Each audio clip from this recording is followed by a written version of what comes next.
이 모습이 상상이 되십니까? 네? 상상이 되세요? 색깔 하면은 반복되어지는 말이 있죠? 처음에 금색, 청색, 자색, 녹색, 홍색 이렇게 돼 있죠? 그래서 네 가지 색이 반복해 나온단 말이에요. 제가 이제 특별한 날에는 그 가운을 입고 말씀을 전하고 세례를 줍니다. 그때 이게 어깨 매는 거 있죠? 그걸 뭐라 그러는지 아세요? 전문 용어로 스토리라고 합니다. 스토리라고 그러는데 그 색깔이 몇 가지인지 아세요?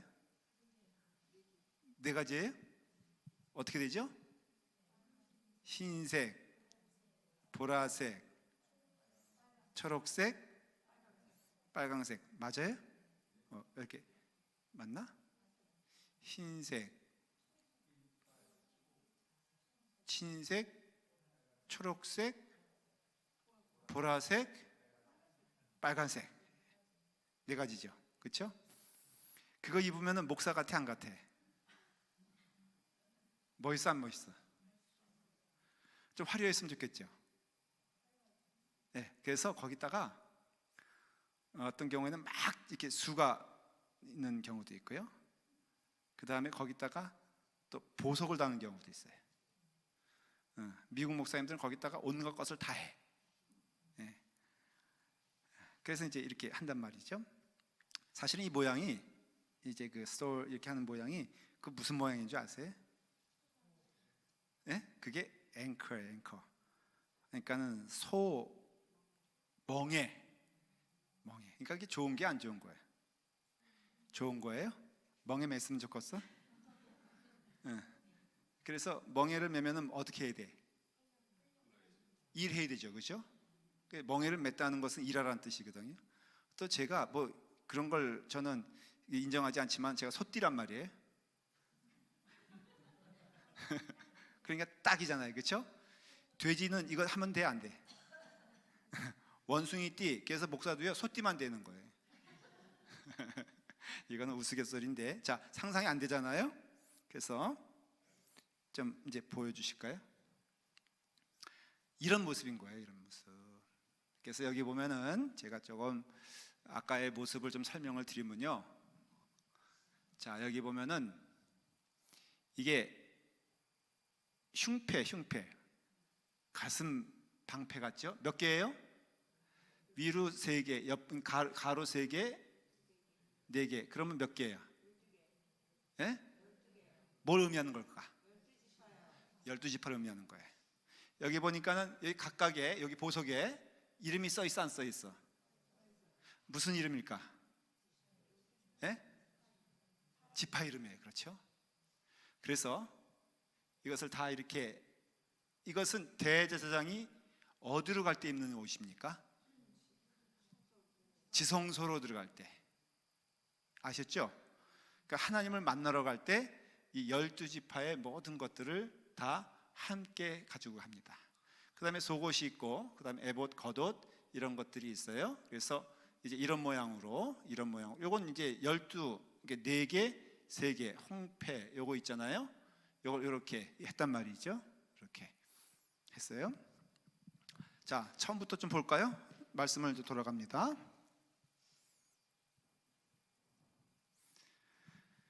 27장 20절부터 한번 읽어볼까요? 시작. 너는 또 이스라엘 자손에게 명령하여 뭘로? 감나무로 짠 순수한 기름을 등불을 위하여 내게로 가져오게 하고 끊이지 않게 등불을 켜라 그랬어요. 여러분, 지난 주일날 우리가 예배 시간에 그 큰 실수는 아닌데 이상한 걸 봤어요. 여러분들은 혹시 기억나세요? 기름이 떨어졌어.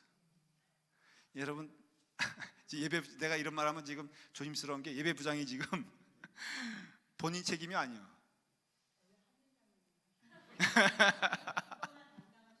아, 그랬던 거예요? 예, 지금 서로 비난하는 지금 현장 가운데. 제가 말하면서 이 말 하면은 틀림없이 이승원 권사님이 책임감이 큰 사람, 책임감이 있는 분이라서 어떻게 저기 할지 모르겠다. 책망하는 건 아니고 그냥 혼내는 거예요. 근데 이해가 되는 게 그 안에 얼만큼 들어있는지 사실 안 보여요. 보여요? 저기 권사님 남 얘기라고 막 하고 있어 지금. 내가 보기엔 저거 확인하기 어려울 것 같아. 근데 이거는 격가지 얘기인데요. 제 마음 가운데 한준 장로님 저기서 무슨 궁상이야 저게 지금. 예배가 한참 진행되고 온 교인들이 다 뻔히 보고 있는데 그냥 그거 꺼인 상태에서 예배 드려도 되지 않아? 순간적으로 생각했거든요. 투표 해볼게요. 어느 게 옳았을까? 그냥 그러니까 자, 질문이에요. 꺼졌어. 예배 그러니까 켰는데 분명히 처음에는. 근데 꺼져 버렸어. 무슨 얘기하는지 모르신 거예요 지금 이영배 권사님?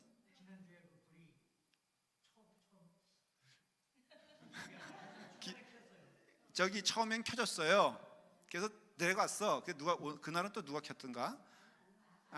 그러니까 안선수 권사님 탓이지 또 이게 다 지금 돌아가. 그래서 켰는데 꺼졌어. 그러면 제 생각에 그냥 예배 드리는 게 좋은가? 아니면 정말 한주 장로님처럼 나오셔가지고 그것도 나와서 키려다가 안 되니까 또 기름 어디서 들고 와가지고 또 기름 들고 와서 해서 한 5분 정도 왔다 갔다 했던 것 같아요. 우리는 거기서 막 그냥 찬양하고 있었나? 찬양하고 있고. 그런데 교인들이 찬양이 아니면 그거 봐. 자, 그래서 내 질문이에요. 꺼진 상태에서 예배 드리는 게 낫다, 맞다? 아니면 죽어도 켜야 된다? 자, 첫 번, 1번 꺼져도 그냥 간다. 자, 됐어요? 그냥 가만 계세요. 죽어도 켜야 된다.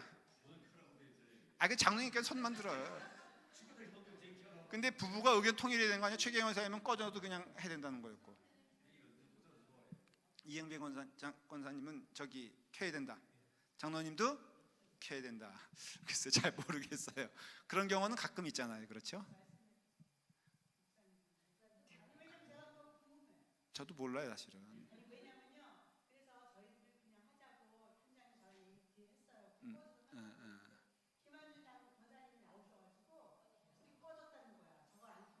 그래서 제 생각에는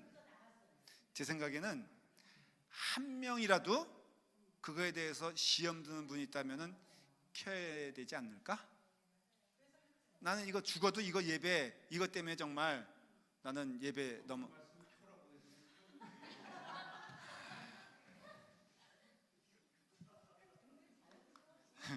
가끔 꿈꾸는 건데요. 이게 제 이제 설교 노트예요. 이게 가끔은 그 기도를 해요. 주여, 이게 설교하는 동안 망가지지 않게 도와주시옵소서. 이것도 전자기기 아니야. 원고가 잔뜩 있거든요. 이렇게 이게 한 10대 페이지 있단 말이에요. 지금 또 이것도 이렇게 거꾸로 돼서 이렇게 해야 되는데, 자, 이거 나갔어. 그럼 설교해야 돼 말아야 돼? 안 보고도 한다고요? 교인들이 저런 생각이 참 잘못된 거예요. 그냥 목사는 준비 하나도 안 하고 와도 설교하는 줄 알아.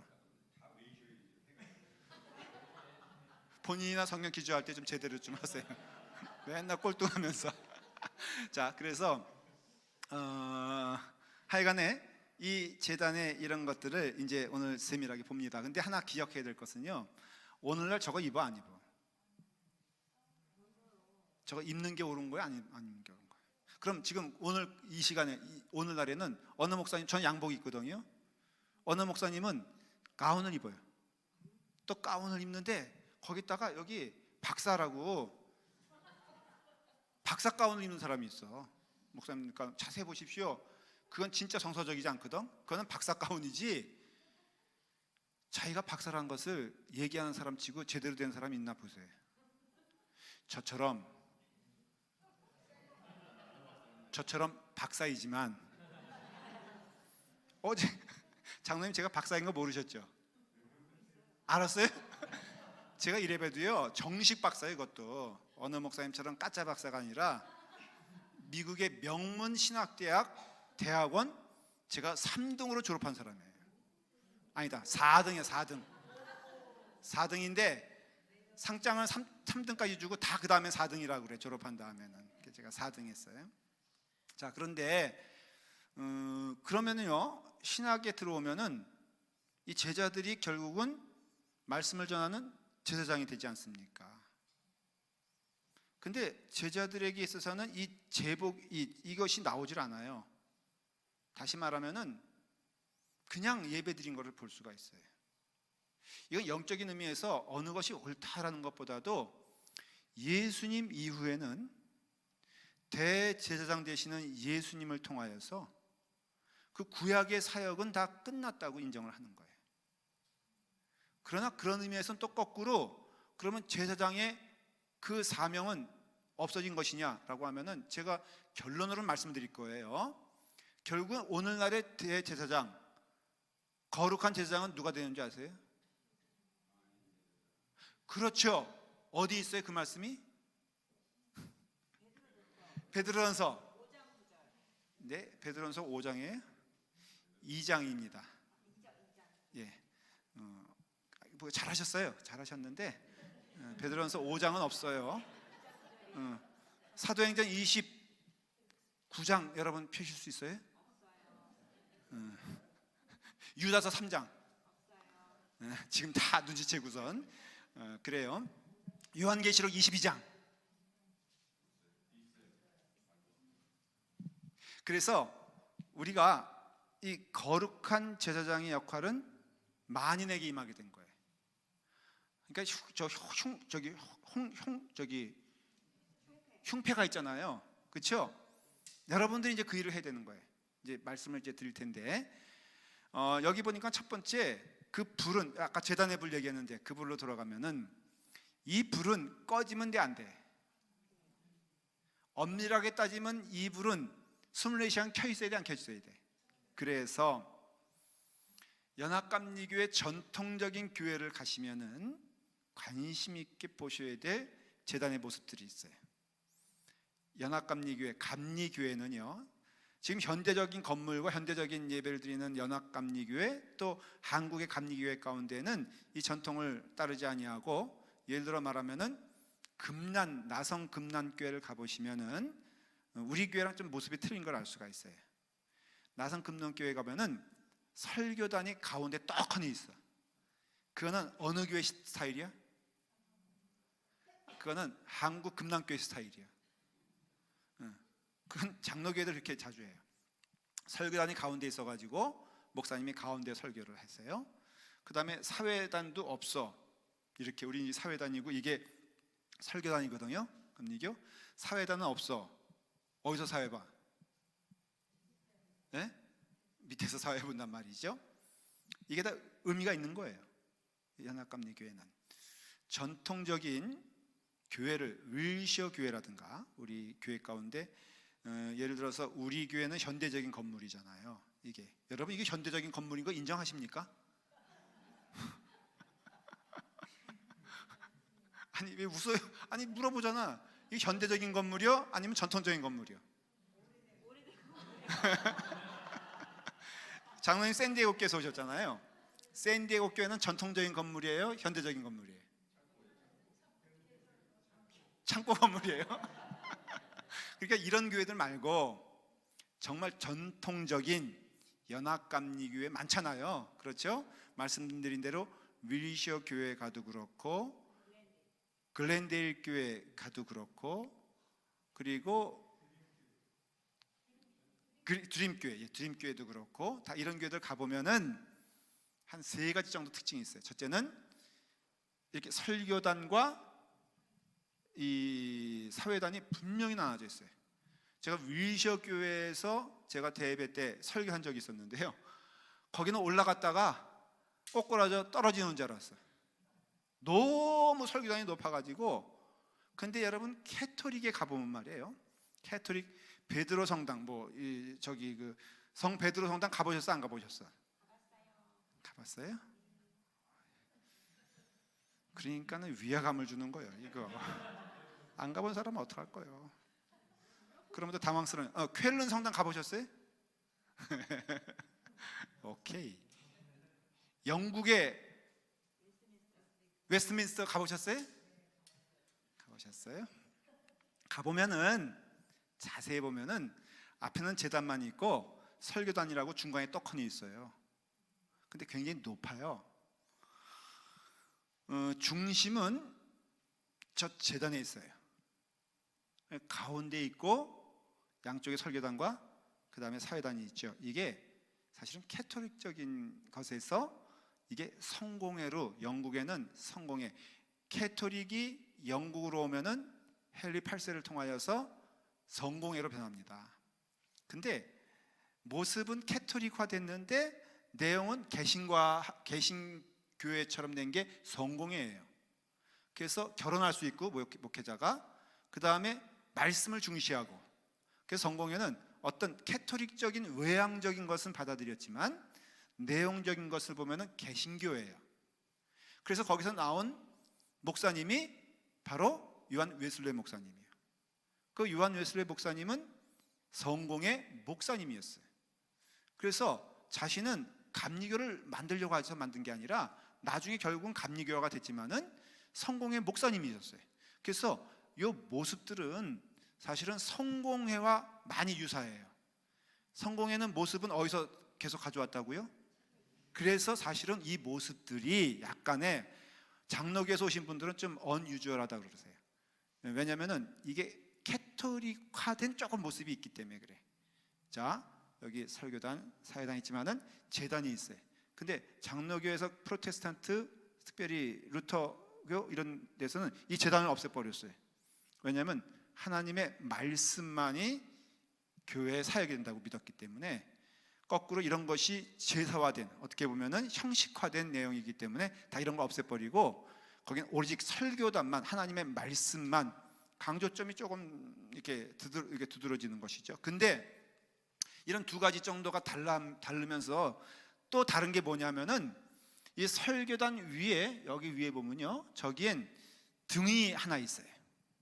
등불이 빨간색으로 된, 주로 빨간색으로 된, 우리 연합감리교 로고가 어떻게 돼 있죠? 십자가에 뭐가 붙어 있죠?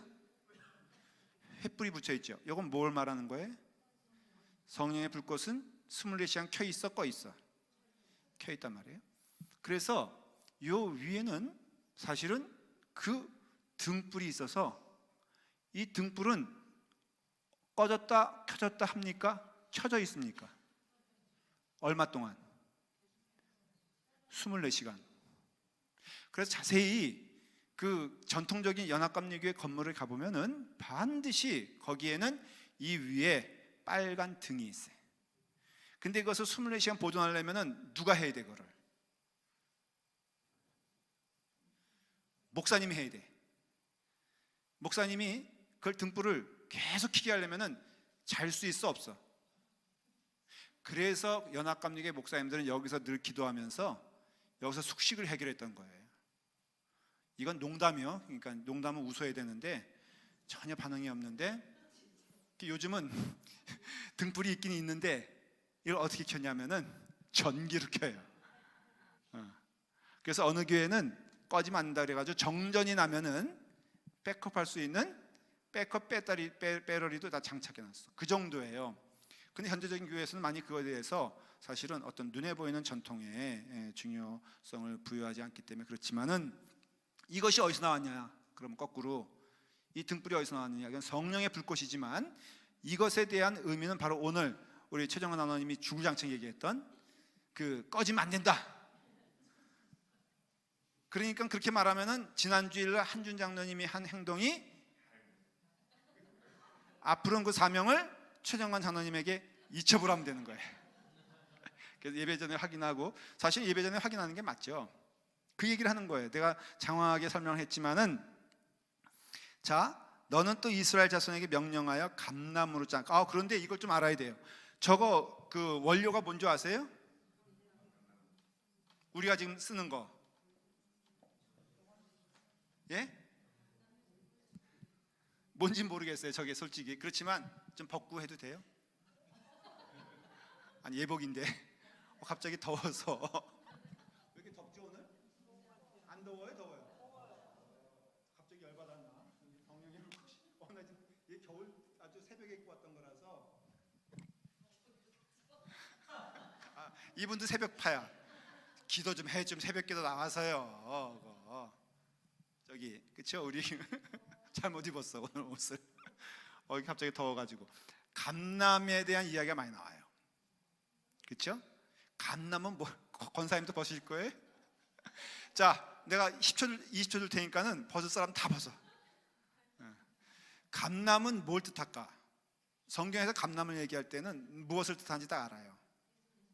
예수 그리스도죠. 그렇죠? 하나님의 임재를 의미하는 것이에요.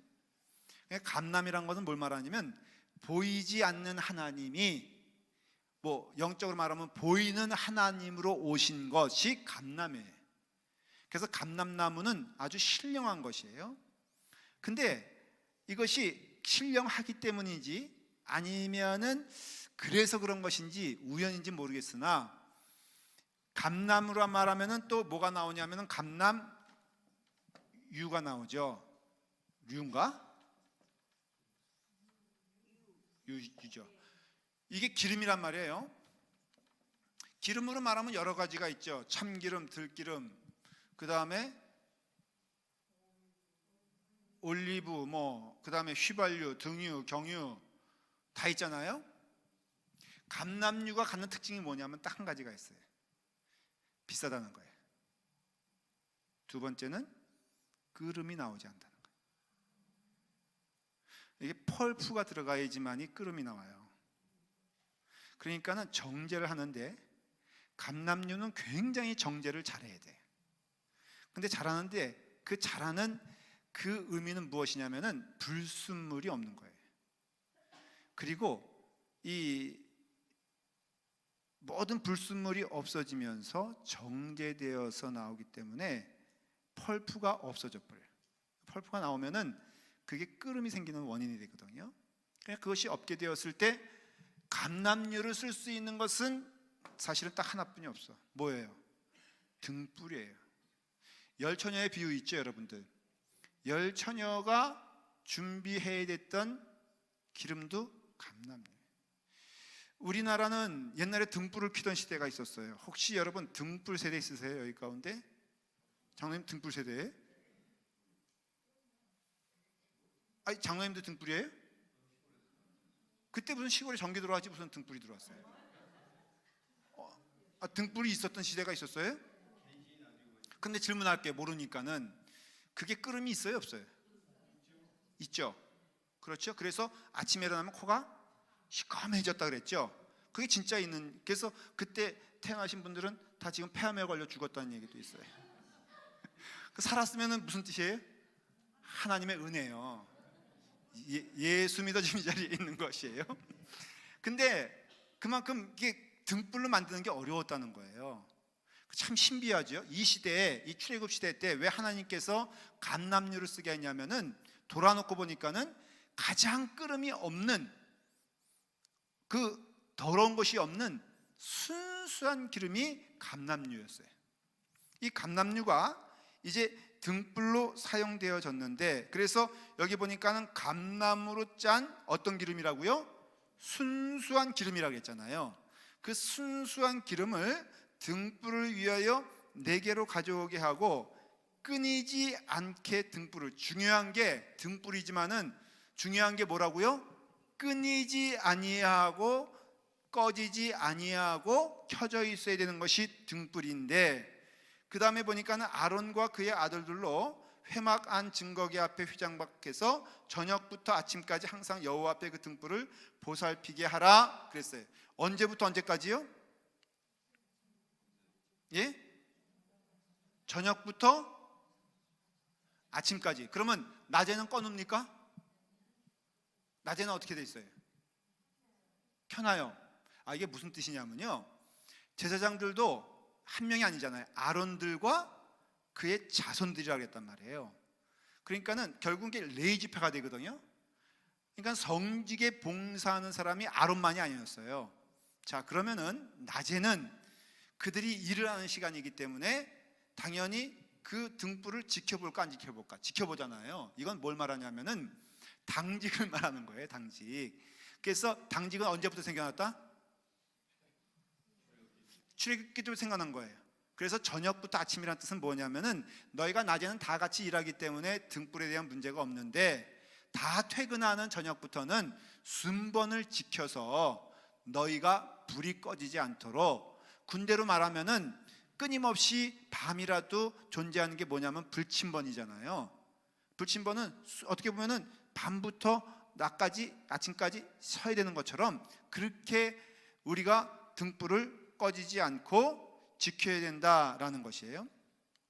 그러니까 여기서 꺼지지 않게 등불을 켜라는 그 강조는 무엇이냐면은 그 24시간 하나님께서 등불을 켜신다라는 것이죠.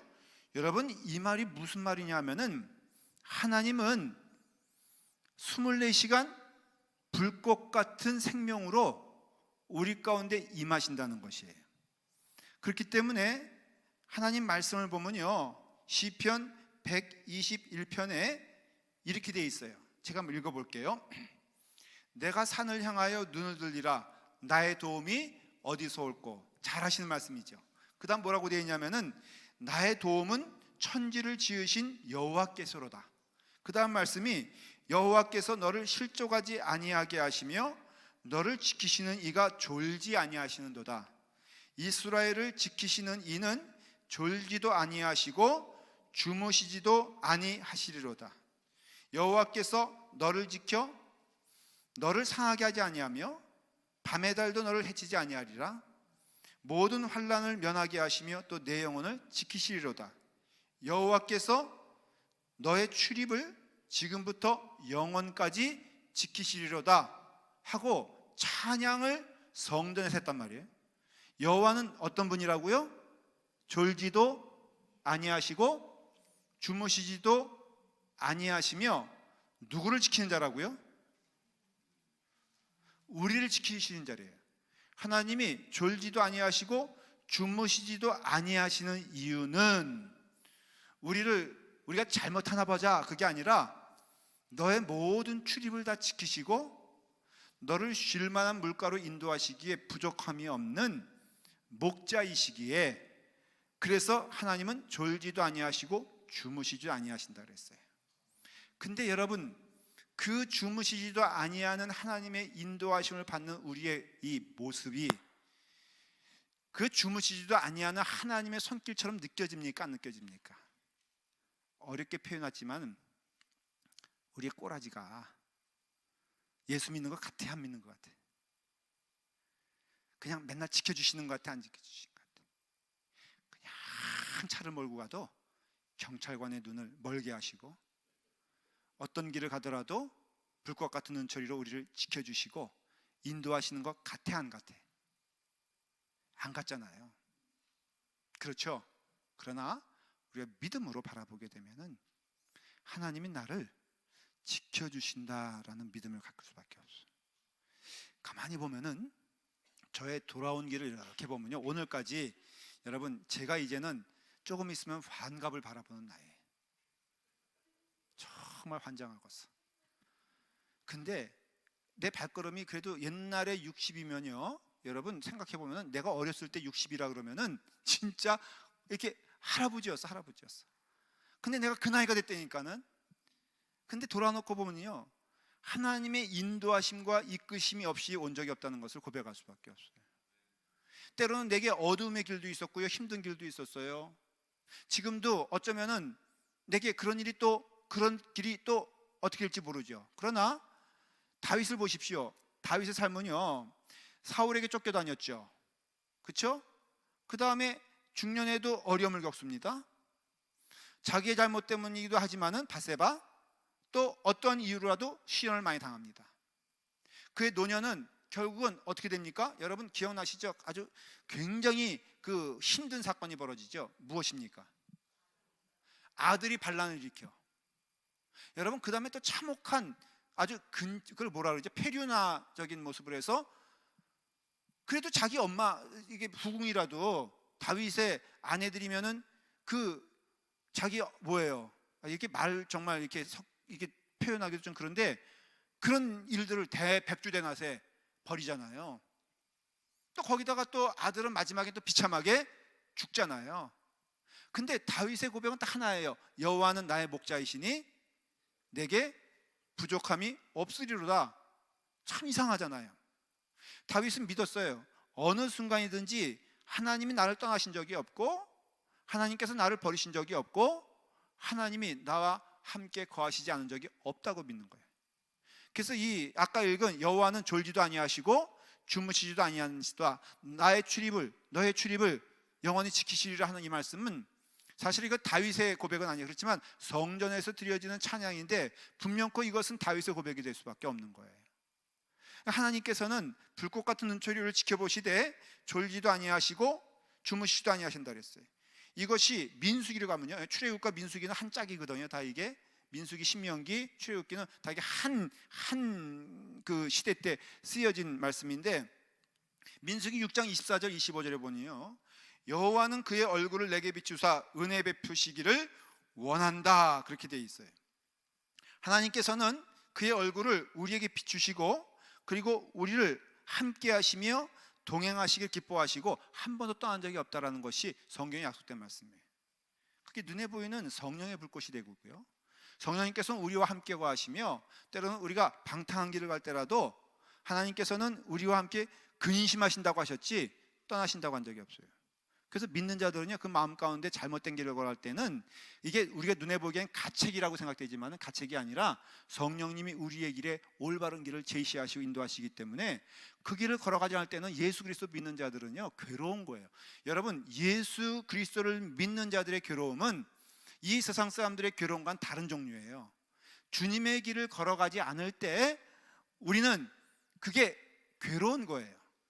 주님의 길을 걸어가지 않을 때 우리의 삶은 피폐해지는 거예요. 딱 하나예요.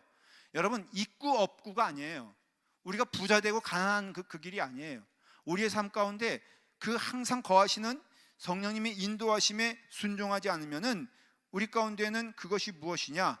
괴로움이 될 수밖에 없다는 것을 얘기하고 있고, 그 불꽃은 지금도 우리와 함께 하신다는 것이에요.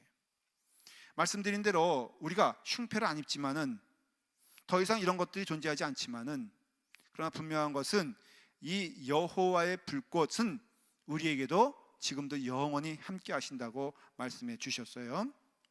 자, 그런데 이 대제사장의 흉패를 입고 있는 이 모든 것들은 사실은 이게 누구를 모형으로 만든 거냐면은 아시죠? 예수 그리스도세요. 대제사장이 저 흉패, 자 이런 것들을 이게 보석으로 만들었어요. 이게 비싸라고 만든 거예요? 멋있으라고 만든 거예요? 화려하라고 만든 거예요? 왜 이걸 이렇게 하신 줄 아세요? 우리 물건 가운데 보석이 주는 의미가 뭐예요? 여러분, 남편들이, 아니다, 복수가 아니죠, 남편이 아내를 바라보면서 당신은 참 어쩌면 그렇게 보석같이 빛나오, 말을 해야 해.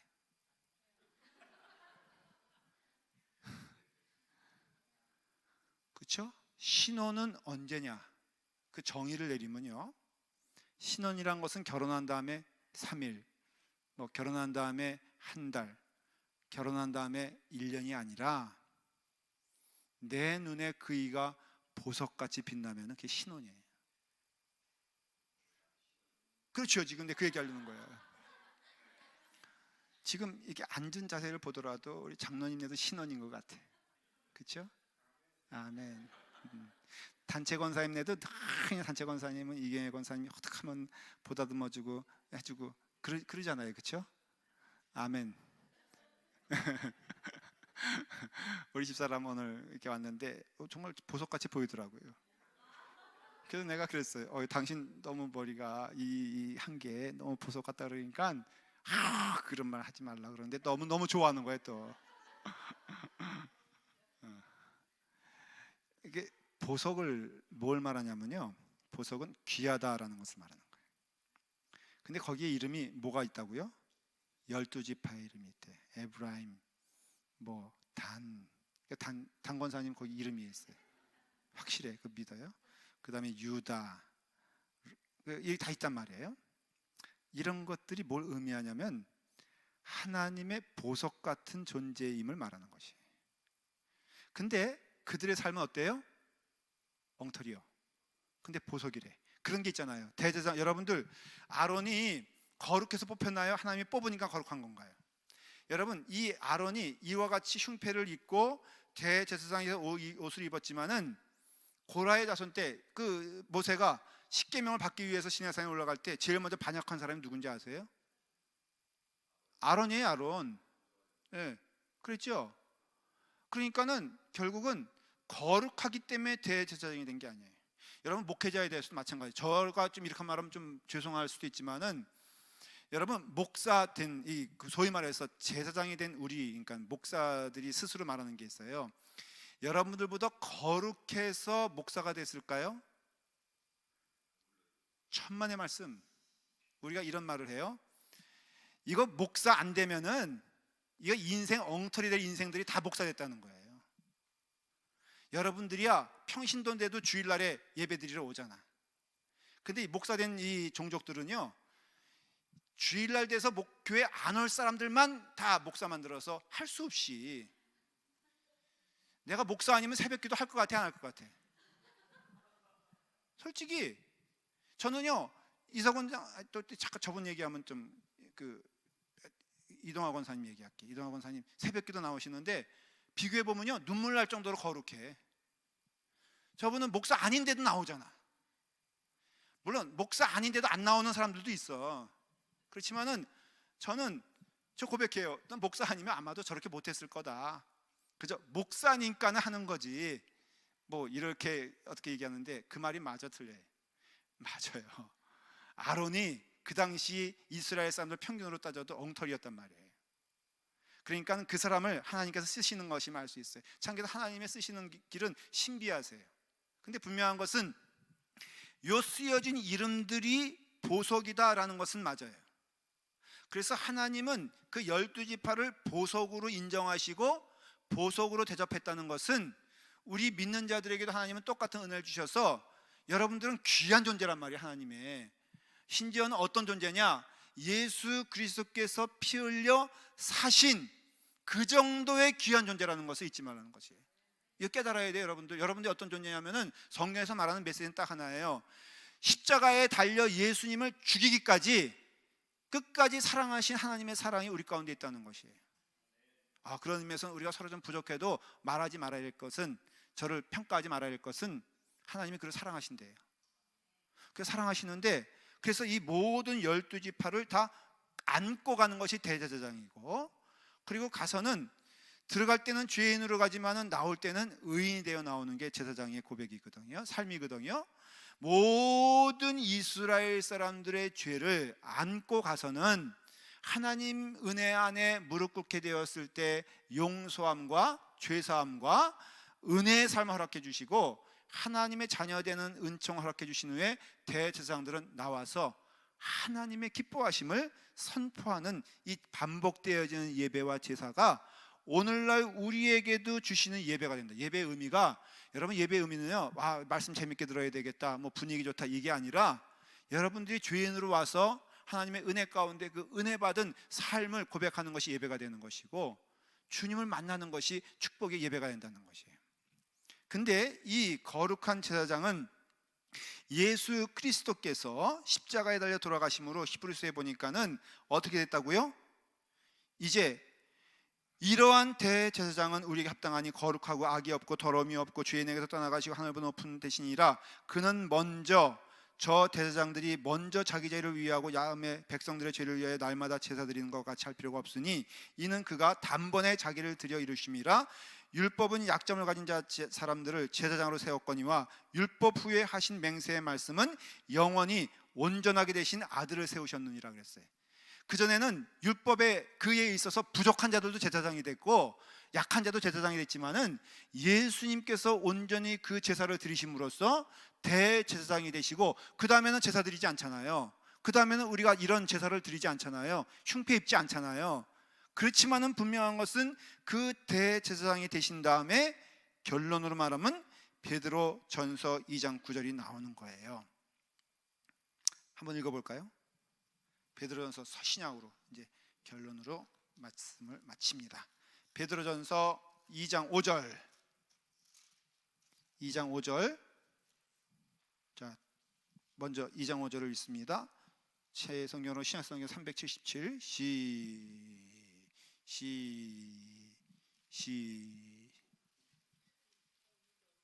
시작. 너희는 산돌같이 신령한 집으로 세워지고 예수 그리스도로 말미암아 하나님이 기쁘게 받으실 신령한 제사를 드린 거룩한 제사장이 될지니라. 자, 보십시오.